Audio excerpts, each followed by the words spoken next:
What's going on, my North County fam? I'm your girl Kelly, here to give you the rundown on what happened in St. Louis County government this week, and I'm going to get into it with a few highlights. So the first highlight, there was a committee of the whole meeting this week to discuss Bill number 291, and if passed, this legislation, it will provide protections for St. Louis County employees when they report mismanagement or violations of law.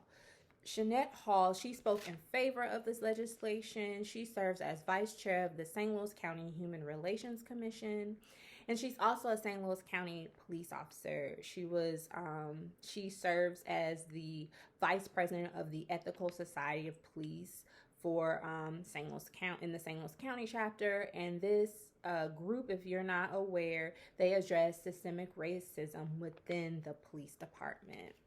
So, Ms. Hall, she sees the need for this legislation as it provides, again, those much needed protections against various forms of retaliation when county employees report wrongdoing. And she also says that it may actually encourage people to step forward and to speak out when they don't have to fear being retaliated against for reporting any wrongdoing. Councilwoman Clancy, she expressed some of her concerns with this legislation, mainly around the process of the development of the bill. She really was interested in just understanding or learning, if the St. Louis County Human Rights Commission, if they were involved at all in this process, and also kind of their take on the legislation, how they feel about it. So again, Ms. Hall, she is the vice chair. Is it? Yes, she serves as the vice chair on this commission. However, I know Councilwoman Clancy was, mentioning how she had been in conversation with the chair of the Human Relations Commission, and how, the chair, she wasn't able to make this week's meeting because of a conflict in her schedule, but wanted to be included kind of, I guess, in the conversation to discuss the legislation. So she kind of felt some concerns around that. And also she was just like, hey, like, if we pass this legislation, will it apply to the police department? Because as I learned, when the issue around the vaccine mandates came down, the St. Louis County Police Department, they have a board of commissioners, and that's basically who runs the show, right? And so in order for things to be implemented within the police department, they have to be involved in some of their internal processes. And so Councilman Fitch, because he used to be the police chief for St. Louis County Police Department, he mentioned, essentially, if this legislation were to get passed similar to the vaccine mandates, there would have to be some policies passed or put in place within the police department for something like this to apply to them as well. Councilwoman Clancy, she did, request legal opinion on this matter, though, and, expressing those concerns, she really wanted the county council to kind of pause and take a step back on this legislation before, moving forward with it. However, the bill was up for final passage on Tuesday night during the county council meeting, and it passed. So in favor for this bill was Days, Harder, Fitch, and Webb. Councilman Trachis, he was against it because he felt like an unintended consequence of this would be if folks kind of spill the beans about employees' vaccination status, which, he's like, that we're talking about HIPAA and stuff now. So he wasn't in favor of it because of that unintended consequence, I guess, of this legislation being passed. And Councilwoman Clancy, she abstained. But like I said, ultimately, the bill, it did pass at the county council meeting on Tuesday. Y'all, speaking of Tuesday night's county council meeting, y'all need to get y'all cousins out here. So this brother comes to the podium during the public comment time, and he just starts going in on Sam Page, County Executive Sam Page, saying, yeah, man, you out here hoeing around, you a punk. You a punk. And Chairwoman Days was like, hey, bro, like, you really doing the most. You being mad disrespectful. He is the county executive, and you just really need to cut all that out, because this is nonsense. But still, it's just like, really? Punks and hoes. Where they do that at? Yes, during St. Louis County Council meetings.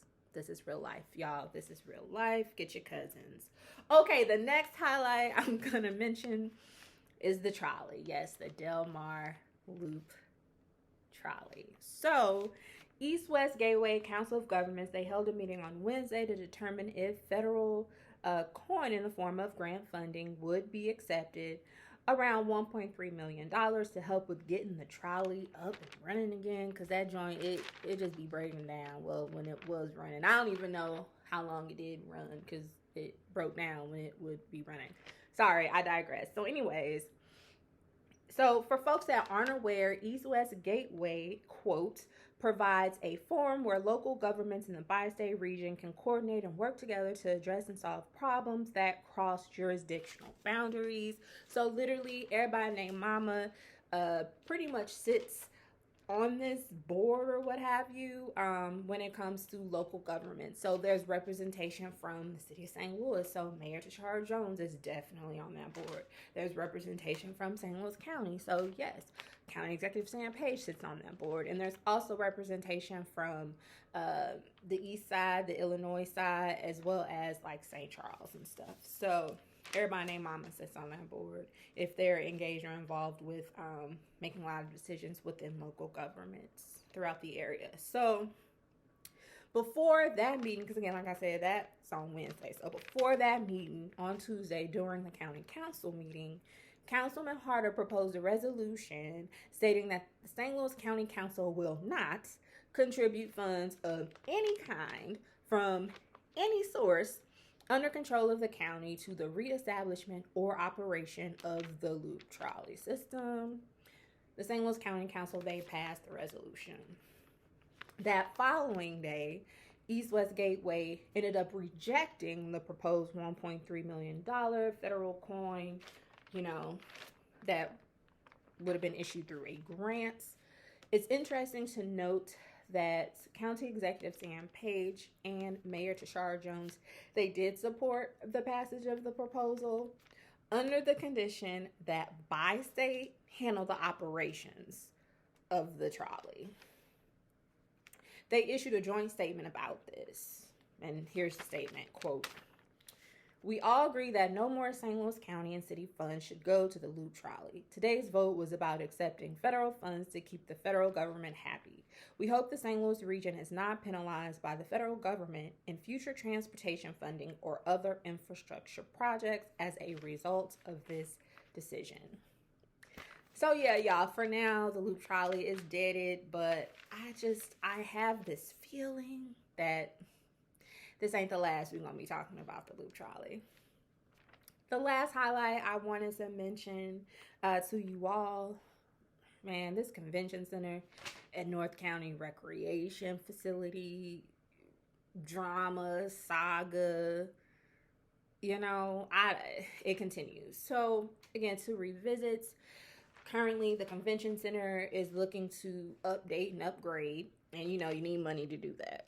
So they have funding from the city, and also they are seeking to get some coin from the county as well to help with making these updates and these upgrades. And as I kind of reported, I don't know however long ago that was, weeks ago, I guess St. Louis County, my understanding is that they have signed into some type of an agreement issuing, some bonds to pay for these upgrades of the convention center. However, the issue has arisen. I think that's the word, arisen. The issue has arisen that, in this legislation, apparently it's like, okay, we're going to give y'all this coin to upgrade this convention center. However, in return, there will be a recreation facility built and operated in North County. So, there's just been this kind of back and forth about, okay, if we put up more of this coin, you know, and make sure that we are doing our part on this bargain, y'all gonna have to do y'all's part too with this recreational facility. So there were like 6 speakers during this meeting, and to be quite honest, like, these speakers, they just basically produced even more questions, not enough answers, just even more questions around, you know, who is really responsible for building this recreation center or facility or what have you. Where is it gonna go? Who's gonna pay for all of this stuff? Who's gonna operate it? Does St. Louis County have a legit funding mechanism to not only build this facility, but also to make sure that it you know is able to operate and be maintained and all of that. So yeah, more questions than answers, and you know, I'm sure the discussion will continue to really figure out like some resolves to this issue. All right, y'all, rounding it out with the legislative corner. So we did have the passage of some bills this week during the at Tuesday St. Louis County Council meeting. So bill number 280 was passed. So this is what this bill does. So if a St. Louis County employee gets vaccinated and experiences some adverse health impacts, the employee will be provided medical treatment at no cost for life. If a St. Louis County employee dies as a result of receiving the vaccine, a designated beneficiary of that person will be eligible to receive a $1 million death benefit. And also, if a fully vaccinated St. Louis County employee tests positive for COVID-19, their time off from work will be paid leave provided by the county. So in favor of this, of the passage of this legislation was Days, Fitch, Tracus, and Harder. Against it were Clancy and Webb, but you know, the yays outweigh the nays. So this bill, it did pass on Tuesday. Another piece of legislation that passed Tuesday, bill number 296, which authorizes the county counselor to contract legal services to St. Louis County in matters related to the American Rescue Plan Act, aka ARPA, the emergency rental assistance programs, and other COVID-related matters. And lastly, but certainly not least, bill number 297, which sets aside $5,000 from St. Louis County General Fund to provide training for St. Louis County appointed and elected officials as well as other employees. The training will be facilitated by the Missouri Human Rights Commission, and it will focus on anti-harassment and whistleblower hotline trainings. That's all I have for you this week, y'all. Please stay safe out there, and you will see me soon. Peace.